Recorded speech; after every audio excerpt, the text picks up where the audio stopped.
عمر فاروق رضی اللہ تعالیٰ عنہ، آپ کا طریقہ کار یہ تھا کہ آپ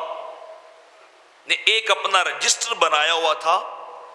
پورے ہفتے کے کام اس کے اندر لکھتے جاتے، پورے ہفتے کے اعمال لکھتے، اور جب جمعرات آتی تو اس رجسٹر کو کھول کے بیٹھ جاتے، اپنا حساب و کتاب شروع کرتے، ہر عمل کو دیکھتے کہ میں نے یہ کام بھی کیا ہے، میں نے یہ کام بھی کیا ہے، میں نے یہ عمل بھی کیا ہے۔ اگر تو وہ عمل بہتر ہوتا تو اللہ کا شکریہ ادا کرتے، اور اگر عمل برا ہوتا تو خود کو کوڑے سے مارتے تھے اور کہتے تھے کہ یہ عمل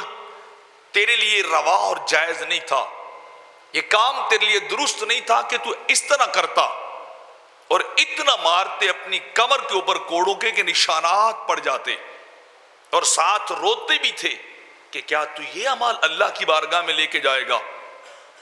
کیا تو یہ عمل، یہ کام لے کے اللہ کی بارگاہ میں جائے گا؟ تاکہ جب آپ کی شہادت ہوئی، آپ کو نہلانے لگے لوگ، تو دیکھا جسم نشانات سے سیا ہوا ہے، وہ کوڑے جو خود کو برساتے تھے اور اللہ سے ڈرتے تھے کہ میں نے اللہ کے دربار میں جانا ہے،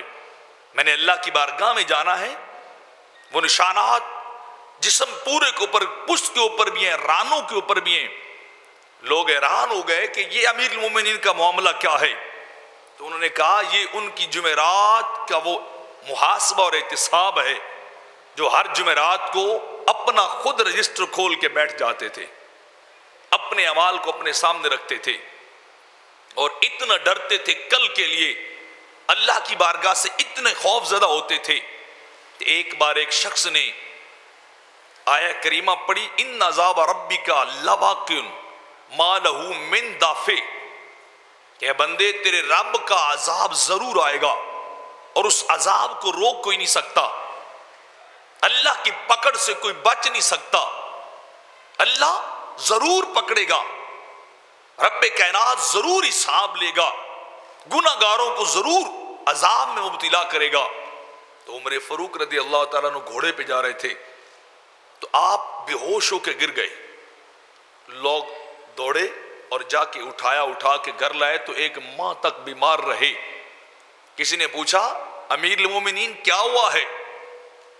آپ بے ہوش کیوں ہوئے، آپ گھوڑے سے گر کیوں گئے؟